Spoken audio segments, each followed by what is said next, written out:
गांव के आखिरी छोर पर बसा था एक पुराना सा मकान, जिसके बाहर एक बड़ा नीम का पेड़ खड़ा था। उसी मकान में रहता था अर्जुन, एक बूढ़ा लकड़हारा, और उसका वफादार कुत्ता शेरू। अर्जुन का कोई परिवार नहीं था। पत्नी कई साल पहले गुजर चुकी थी और इकलौता बेटा शहर जाकर कभी लौटकर नहीं आया। अब उसकी पूरी दुनिया था शेरू, एक भौंकने वाला कुत्ता, लेकिन बेहद समझदार और संवेदनशील जानवर। अर्जुन हर सुबह जंगल जाता, लकड़ियां काटता और शाम को उन्हें बेचकर जो थोड़ा बहुत पैसा मिलता उसी से गुजर बसर करता। शेरू रोज उसके साथ चलता। जंगल के रास्ते में कभी बारिश होती तो अर्जुन और शेरू एक ही छांव में भीगते। कभी भूख लगती तो आधी रोटी अर्जुन खाता, आधी शेरू को देता। अर्जुन के लिए शेरू सिर्फ एक पालतू जानवर नहीं, उसका सबसे करीबी साथी बन गया था, जो बिना बोले उसकी हर पीड़ा को समझ लेता था। बदलाव की आहट। एक दिन अर्जुन लकड़ियां काटकर लौट रहा था कि रास्ते में उसे एक अजनबी मिला, फटे हाल, घायल और भूखा। अर्जुन ने बिना सोचे समझे उसे अपने घर ले आया। उसका नाम था दीपक। दीपक की आंखों में दर्द था और उसकी बातों में कोई छुपा हुआ राज। अर्जुन ने उसकी देखभाल की। शेरू को शुरू में दीपक से अजीब सी बेचैनी होती, पर अर्जुन के कहने पर वो चुप हो गया।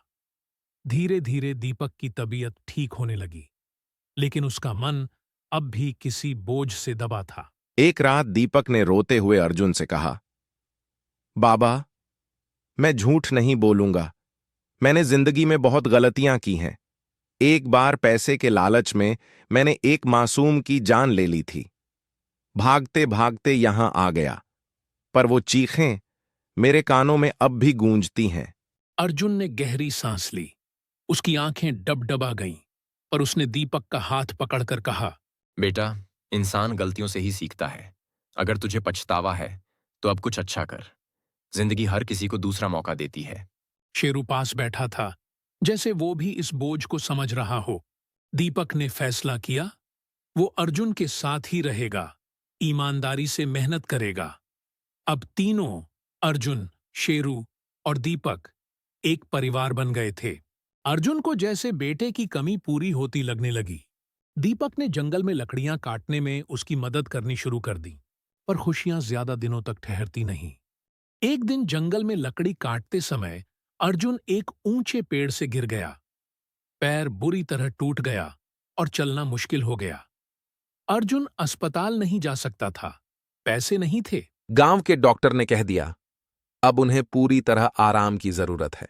दीपक ने अब पूरा घर संभाल लिया, लेकिन सबसे ज्यादा चिंता थी शेरू को। वो अर्जुन के पैरों के पास बैठा रहता, खाना नहीं खाता, नजरें हटाता नहीं। एक रात अर्जुन की आंखों में आंसू थे।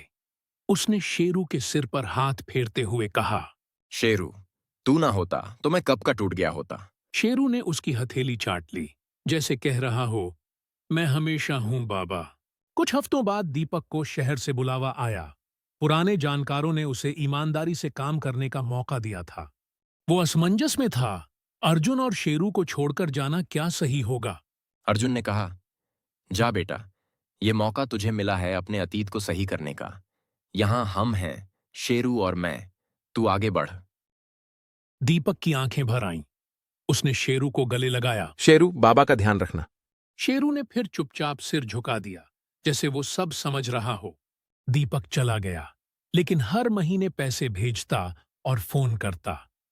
अर्जुन अब पहले से कमजोर हो गया था। शेरू उसका परछाई बन गया था, हर समय साथ। एक ठंडी रात अर्जुन ने धीरे से शेरू से कहा, शेरू, जब मैं ना रहूं तो दीपक से कहना कि मुझे माफ कर दे। मैं उसे पूरी तरह पिता का प्यार नहीं दे सका। शेरू ने करवट बदल ली। शायद वो नहीं चाहता था कि बाबा ऐसा कहे। कुछ महीने बाद दीपक वापस आया, लेकिन घर सुनसान था। अर्जुन नहीं रहे थे। उनका शरीर शेरू के बगल में मिला। शेरू तब तक हिला तक नहीं था। गांव वाले कहते हैं, शेरू ने खाना छोड़ दिया था और 3 दिन बाद वो भी चला गया, बिना आवाज किए, अपने साथी के पीछे। दीपक ने घर को एक अनाथालय में बदल दिया, साथी निकेतन, जहां बेसहारा बुजुर्ग और जानवर साथ रहते हैं।